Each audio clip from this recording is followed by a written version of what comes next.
Ladies and gentlemen, we invite all of our guests to remain standing for our national anthem, sung by Midshipman First Class Donald Neal, and the invocation given by Chaplain Richard Bynett, Chaplain Corps, United States Navy.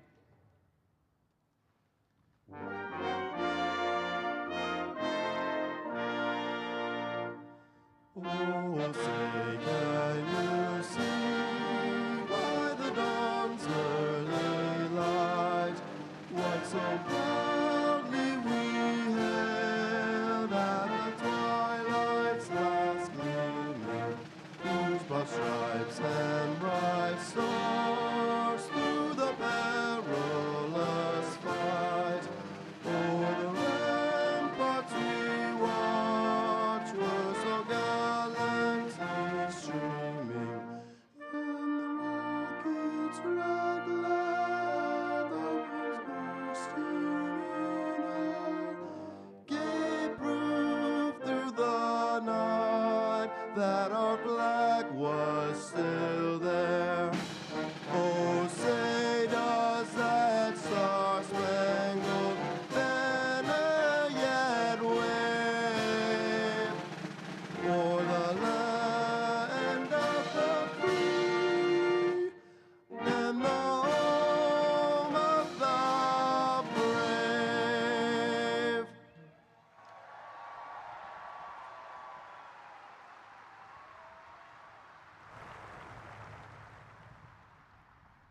Ladies and gentlemen, as you wish, I invite you to join me for prayer.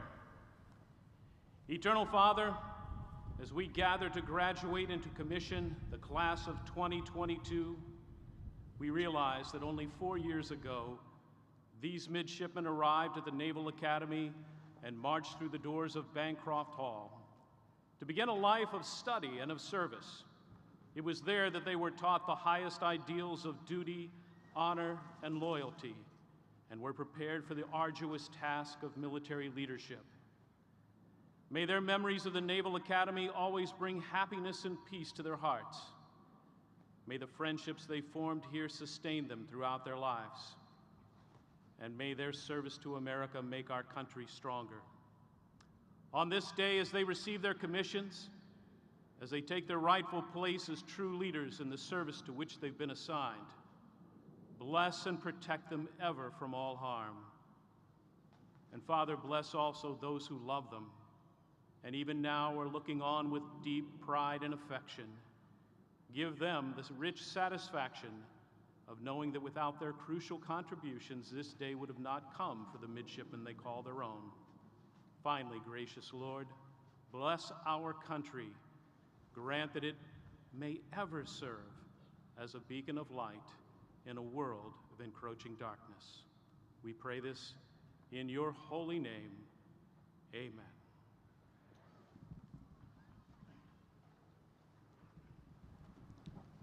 Please be seated.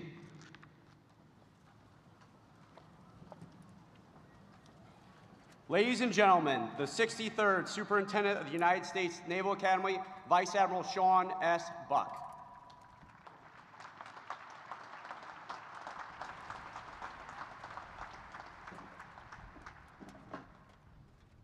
Welcome, President Biden, Secretary Del Toro, General Berger, Admiral Gilday, family, friends, but most importantly, the class of 2022. Let me be the first to congratulate you. Today is your day.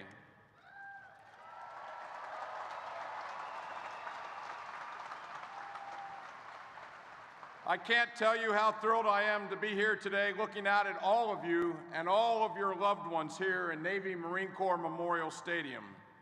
So much work has been done behind the scenes to make commissioning week run smoothly and safely and to set up this beautiful ceremony. I'd like to take a brief moment to thank our dedicated faculty and staff, the Naval Academy Athletic Association, the Blue Angels earlier in the week. I'm sorry we won't have them today. The class of 1972, which is this year's Link in the Chain class, our Chaplain Corps, and our very own Naval Academy Band for putting on a fabulous ceremony this year for our graduating class. How about a big round of applause, everyone?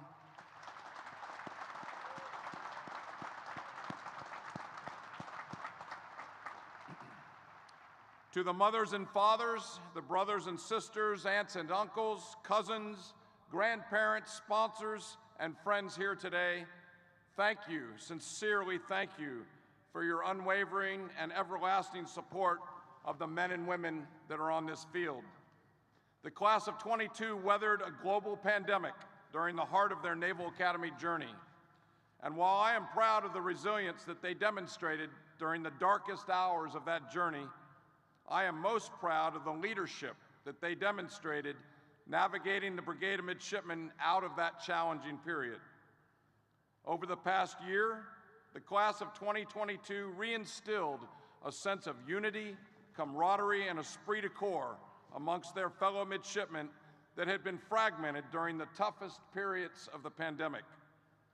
2022, I will forever be grateful for your grit, your professionalism, and your optimism that helped the Brigade of Midshipmen thrive this past year.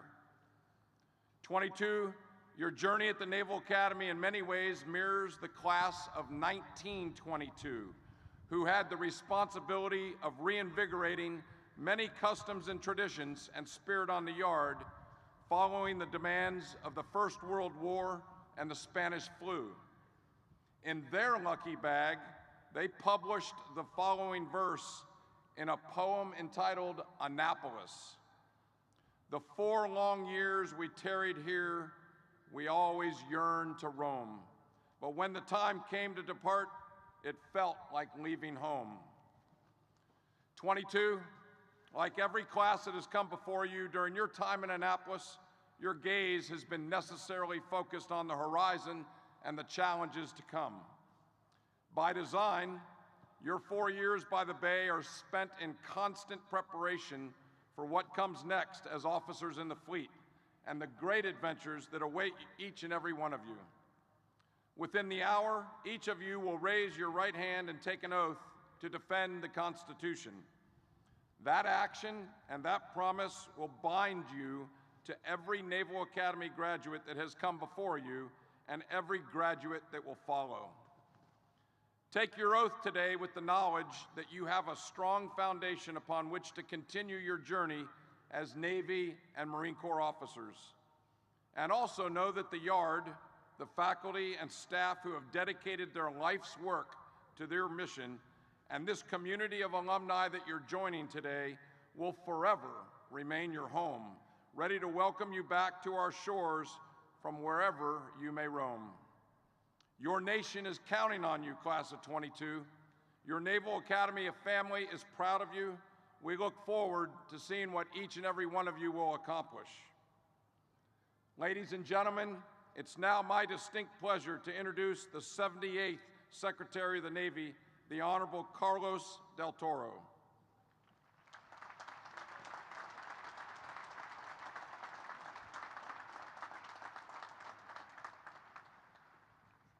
Good morning, class of '22. President Biden, thank you for joining us here today and for your principled leadership of our armed services. My wife Betty and I deeply appreciate all that you and Dr. Biden do for our military families. We also thank you for the compassion that you have shown to families around the world who are fleeing danger and seeking a better life. This is very personal to me. You see, 39 years ago, there were 2 refugees amongst the families watching the ceremony. Their names were Martha and Raul Del Toro. They were my parents. They brought me to this country from Cuba when I was 1 year old, escaping the dictatorship of Fidel Castro.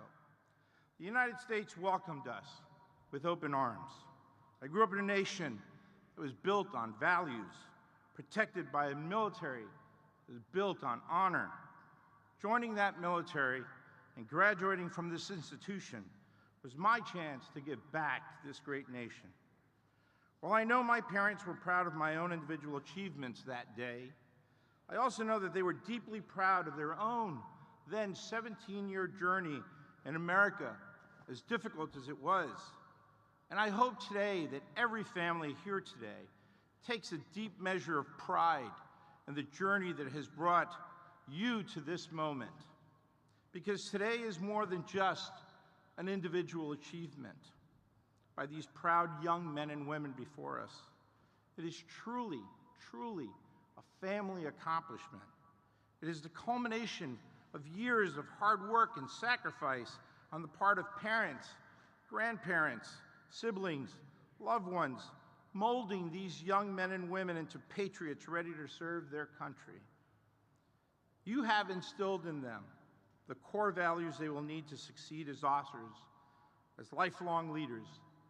And among those values are discipline, skill, passion, commitment.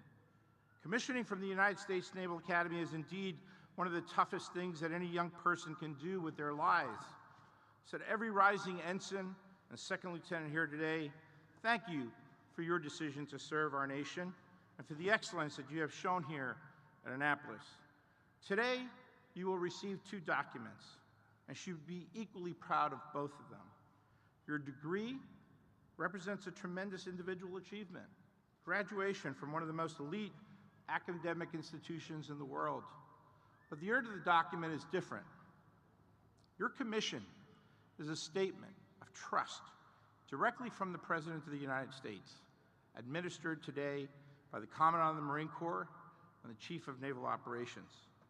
Be worthy of that trust at all times. From the moment that you arrive at your very first command, you will be entrusted with the responsibility to lead our sailors and our Marines. You will be called upon to make hard decisions, to demonstrate leadership, and above all, to think strategically. As you rise through the ranks, you will help chart our nation's future through many challenges, from strategic competition with China and Russia to climate change. You cannot know where your career may take you, any more than Admiral Buck and I did in 1983. My earliest assignments put many tools in my leadership kit, ones that I rely upon even today as Secretary of the Navy. I learned the importance of listening to those we lead, particularly non-commissioned officers. You must do the same. Be humble, be inquisitive, always ready to learn, and always willing to listen. Give your people the opportunity and the motivation to share their ideas and their concerns. You have many great leaders to follow and many great examples to emulate. But don't just follow in their footsteps either. Create your own journeys, be bold, and fulfill your destiny as the best and the brightest of the Navy and Marine Corps have to offer. At our commencement in 1983, almost 39 years to this day, then Secretary of the Navy John Lehman told us, work within the Navy system, but don't give away your essential self, your individuality, your daring. Well, I remember shaking the Secretary's hand that day. I couldn't have known what was going through his mind. Now I do. He felt immense pride, as I do today, handing off a sacred legacy to the next generation of Navy and Marine Corps leaders. Officers who stood where you stand today have become admirals, generals, battle-tested veterans. The legacy you join includes the United States President, diplomats, business leaders, and extraordinary members of our civilian community. Every one of them stepped forward and took the same oath you take today. Every one of them was in some manner tested against that oath, as you will surely be. Always live up to your commitment. Remember what brought you here and who brought you here, because that will determine everything about where you go from here. So congratulations to the class of 2022, and to all of your families and friends, thank you, thank you. I am honored to welcome you all to the force and the fleet. Thank you.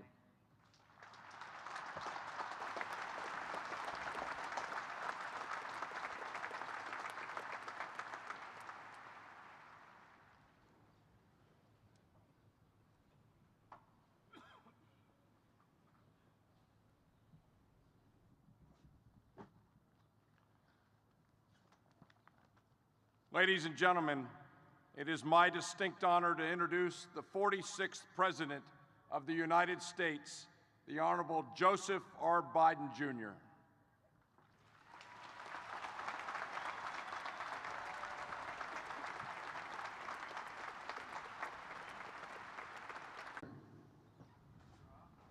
I was appointed to the Academy in 1965 by a senator who I was running against in 1972. Never planned it that way. I wasn't old enough to be sworn in. I was only 29 years old when I was running. He was a fine man. His name was J. Caleb Boggs. I didn't come to the Academy because I wanted to be a football star, and you had a guy named Staubach and Bellino here. So I went to Delaware. But all kidding aside, the best line of the debate was, after it was all over, the announcer, the questioner, who was a good guy but supported my opponent, who was a good man as well, I might add. And he said, "Senator Boggs, you have anything else you want to say?" And he said, "Yes, just one thing." And he took the microphone. He said, "You know, Joe, if you accepted my commission to my appointment to the Academy," he said, "you'd still have 1 year and 3 months active duty, and I'd have no problems right now." So the class of '72, welcome. You guys must be very proud of all you've seen and done. Well, midshipmen, you made it. You made it.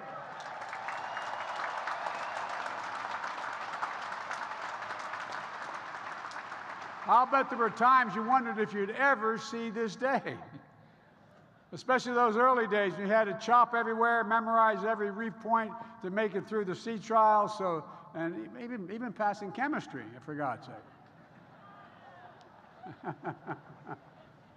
Well, this education has at times pushed the edge of what you thought would be possible in order to develop you morally, mentally, and physically. And it was worth it. It was worth it all because today you stand ready to assume the title you've been working toward for so long.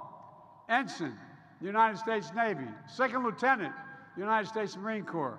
Members of the greatest fighting force in the history of the world, and that's no exaggeration. You have earned it. Congratulations.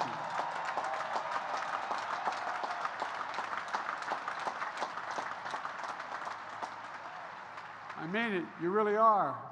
I've been in and out of Iraq and Afghanistan over 38 times. My son spent a year in Iraq, won the Bronze Star, Conspicuous Service Medal. I lost him, but at any rate, I've seen you in action. This is the finest military, not a joke. We have the finest military in the history of the world.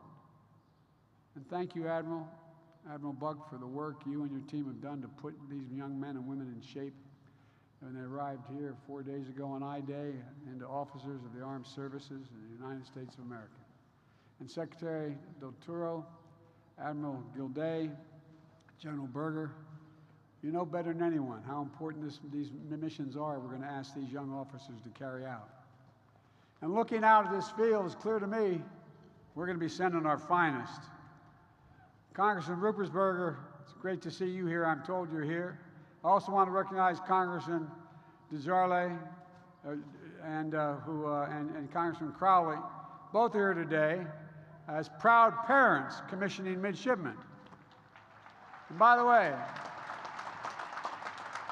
and I know that all midshipmen here are holding in their hearts the memory of two classmates who tragically did not live to see this day. I hope I'm pronouncing Duke's last name correctly, Carrillo, and Michael Mills James. Folks, midshipmen, this is your day. But I want to start by recognizing the people who got you here. Your parents, your family, everyone here that shows the support to get you here. It's their day as well. So midshipmen, stand up and clap for them. For them. I mean it. Moms and dads and grandparents, thanks for instilling such honor and integrity in these young women and men.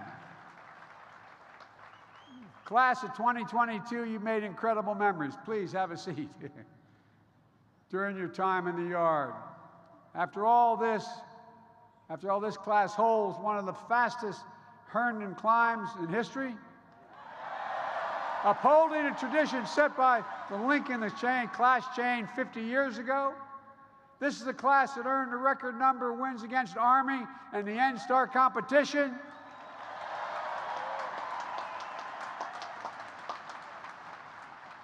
I hope my son up in heaven doesn't hear me saying that part. He's Army. So many wins. You ran out of room on that flagpole, man. Look, this is the class of midshipmen. Diego Fago, who wasn't expecting that snap in this year's Army-Navy game. But once he got the ball, he knew what the hell to do with it, didn't he? You won the game. You won the game. Class of midshipmen Sarah Skinner, the 54th Rhodes Scholar, the United States Naval Academy. 54th, and led the women's rugby team to a national title. Stand up. I want you to stand up.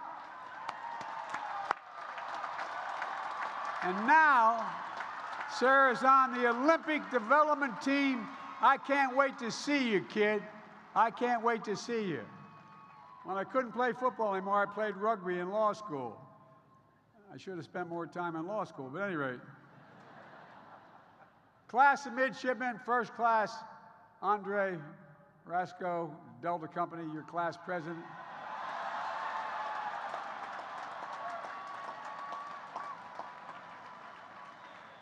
I don't know, but somebody told me you may have questions for me. I think only the class understands that one.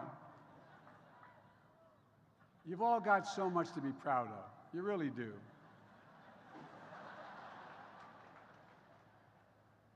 By the way, once you're commissioned, remember, I'm your commander-in-chief.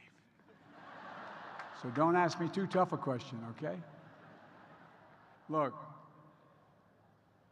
and I know, unlike me, when I graduated from the University of Delaware, I had a few, thank you, I had a few minor infractions, like hosing down an RA in a, anyway. Unfortunately, we didn't have the same tradition you have here. So before I take care of you, let's not forget, this is also the class that also got rowdy during the Air Force Week and plebe year, and they're still trying to clean the chocolate syrup off the ceiling in King Hall. You lived through Red Beach Massacre. And that helped the printers earn their jump wings. Anyone who wants to fess up to getting the printer onto the Chapel Dome, now's your moment. No one's going to admit it, huh? Okay. Because as your commander-in-chief, in keeping with a long-standing tradition, I hereby absolve all those serving restrictions for minor infractions. You are absolved.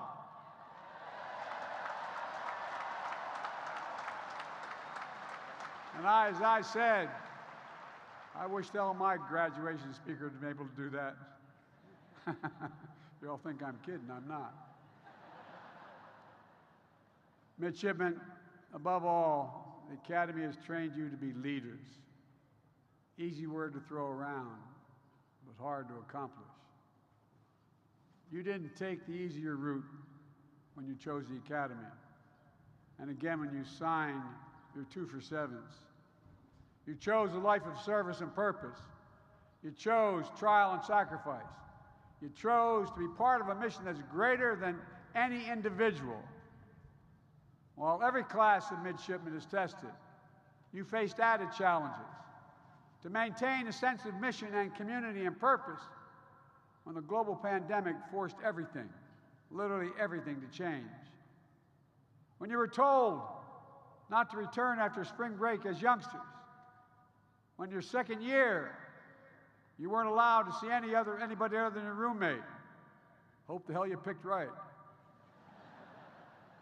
When you had to take your classes over Zoom, I should say, sitting in your uniforms and mesh shorts. Oh, I figured that. And then coming back to the yard as first is not only to reform, but to remember what this place and what this time is supposed to be like.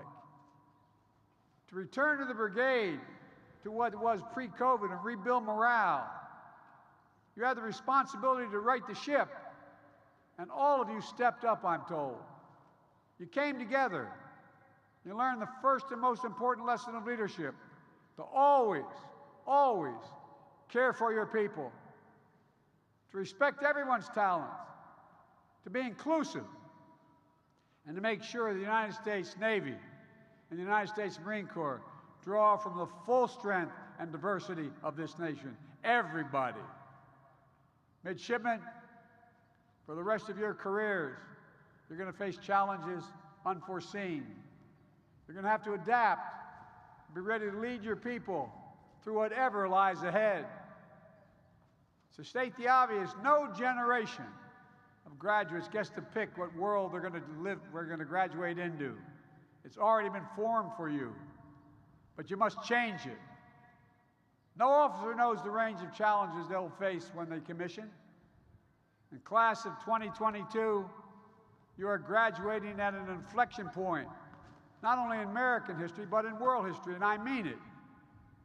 The challenges we face, the choices we make, are more consequential than ever. Things are changing so rapidly that the next 10 years will be the decisive decade of this century, because it's going to shape what our world looks like and the values that will guide it, not just for the immediate future, but for generations to come, and that is not hyperbole. Over the past few years, we've seen how interconnected the world is. The deadly pandemic has impacted not just our own schooling, but almost every aspect of our lives. Impacts of disruptions in the global supply chain, causing significant inflation, accelerated a climate crisis that's leading to rising seas and more severe weather patterns around the globe, and Putin's brutal war in Ukraine. Not only is he trying to take over Ukraine, he's literally trying to wipe out the culture and identity of the Ukrainian people.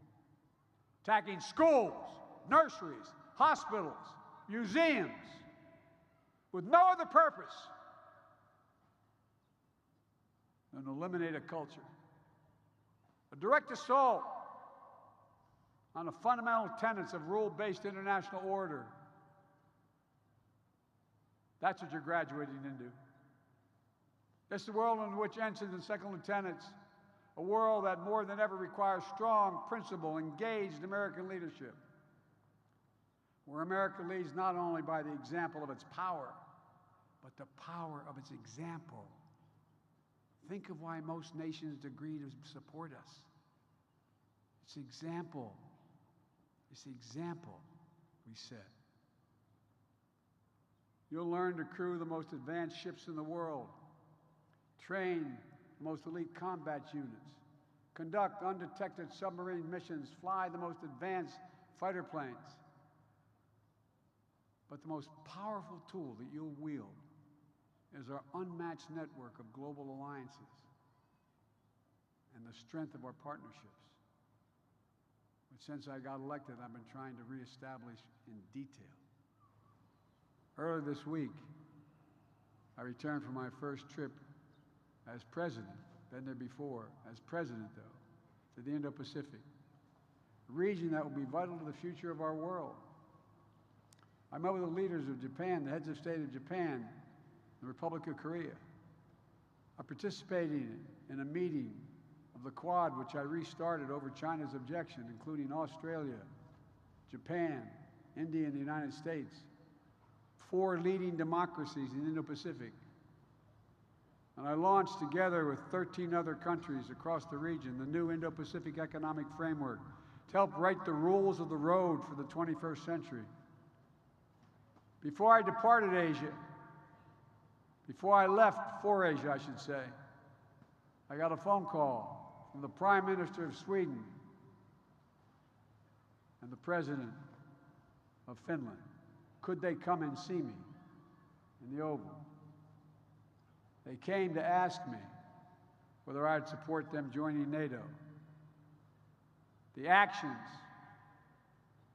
taken by Putin were an attempt to use my phrase, to Findelize all of Europe, make it all neutral. Instead, he NATOized all of Europe. all of this is illustrative of a foreign policy that was built around the power of working together with allies and partners to amplify our strength, to solve problems, to project our power beyond what we can do alone, and to preserve stability in an uncertain world. This is a work that will be asked of you. This is not hyperbole. I'm being deadly earnest with you because it will be. As sailors and Marines, submariners and SEALs, Navy aviators, surface warfare officers, we're going to look to you to ensure the security of the American people, to build connections and strengthen interoperability with our allies and partners around the world. You already started that work here at the Academy, where today we are graduating 12 international midshipmen representing 10 countries who will commission as officers in the militaries of their nations. Graduates, you will be the symbol and strength of your commitment to lead the world. You're going to stand sentinel, often shoulder to shoulder, with our allies and partners in critical regions of the world. Like the service women and men I just visited in the Republic of Korea, or the troops I've spent time with in Poland in March. We're making real our commitment to the security of our NATO allies. In the Indo-Pacific, a maritime theater will be the leading edge of our response to natural or humanitarian disasters, showing people throughout the region the unmatched ability of the United States to be a force for good. You'll defend the international rules of the road, underwrite the future of the Indo-Pacific that is free and open, ensure freedom of navigation of the South China Sea and beyond, and make sure the sea lanes remain open and secure. These long-standing basic maritime principles are the bedrock of a global economy and global stability. And you're going to help knit together our allies in Europe with our allies in the Indo-Pacific. For the first time, if I can hesitate for a second here, did anybody think when I call for sanctions against Russia that in addition to NATO, that Australia, Japan, North Korea, some of the ASEAN countries would stand up and support those sanctions? The world is moving so rapidly. I need not tell you aviators. Within the next decade, you're going to be able to circumvent the world within the atmosphere in a little more than an hour. Things are changing. And Putin's brutal assault on Ukraine has spurred a truly global response, not just from Europe, but from Japan, Korea, Singapore, New Zealand, and more. Standing with us to impose sanctions on Russia. Australia, sending military aid. Germany, for the first time, significantly upping their budget. Germany. Fiji, assisting the FBI in seizing the yacht of an oligarch. We're seeing the world align not in terms of geography, east and west, Pacific and Atlantic, but in terms of values. We're living through a global struggle between autocracies and democracies. And I will note in my comment, I've met more with Xi Jinping than any other world leader has. When he called me to congratulate me on election night, he said to me, which he said many times before, he said, democracies cannot be sustained in the 21st century. Autocracies will run the world. Why? Things are changing so rapidly. Democracies require consensus, and it takes time. And you don't have the time. He's wrong. Each of you, as you go out into the world, will not only be a proud member of the Armed Forces of the United States of America, you'll be representatives and defenders of our democracy. Sounds corny, but literally our democracy. That's why you swear an oath not to me as your commander-in-chief or to any political leader, but to the Constitution. Our nation is placing in you great trust and great faith. Young man with me today, carrying the football. All the responsibility given to so many of you, so consequential, because you've chosen the honorable path that few before you have done. And you're going to look to uphold the honor of this institution and a generation of proud patriots who passed this way before you. Patriots like a dear friend of mine, John McCain.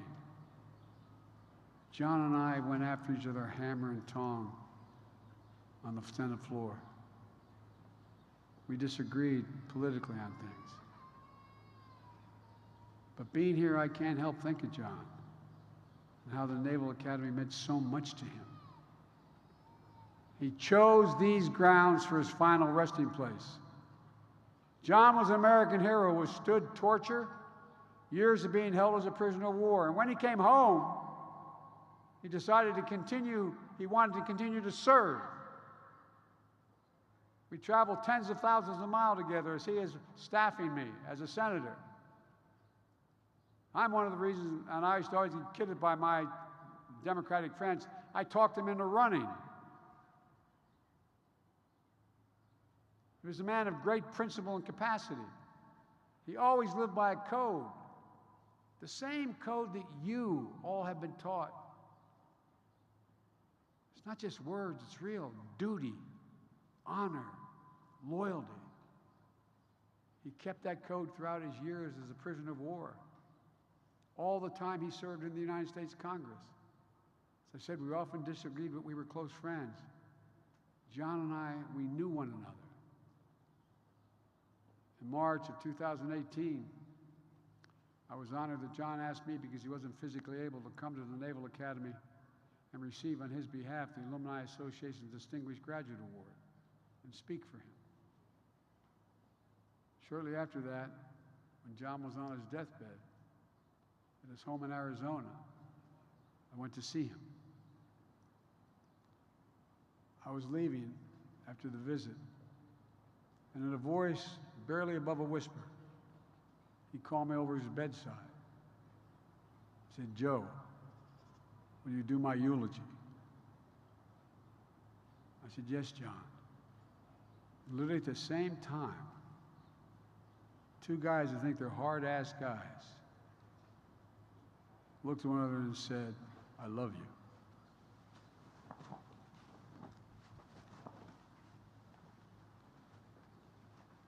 Class of 2022, John McCain's memorial was one of the first experiences you had at the Academy back in 2018. Your class motto, "Not all of me shall die." I can't help but think must be a reflection, some reflection of that moment in your lives. Reminder of the responsibilities you've taken on and the legacy you will leave behind. It's a promise you made to each other and to this institution. Because what lives on will be the service you will give to others and the timeless principles that you're willing to sacrifice everything to defend. In this moment, we must steer our nation and our world through this decisive decade. I hope you'll keep the memory of the example of Academy graduates like my friend John McCain close in your hearts as you embark on your commissions. I cannot promise you the way will be straight or the sailing will be easy, but I can promise you that you all have the tools needed to navigate any waters you encounter. This great academy has prepared you to face every challenge and overcome any obstacle. You are ready. For my wish to you is fair winds and following seas, because I know you will remain always faithful. May God protect you all, and may set you on your journey. May God protect all those who wear the uniform of the United States of America. Thank you. Thank you for your service.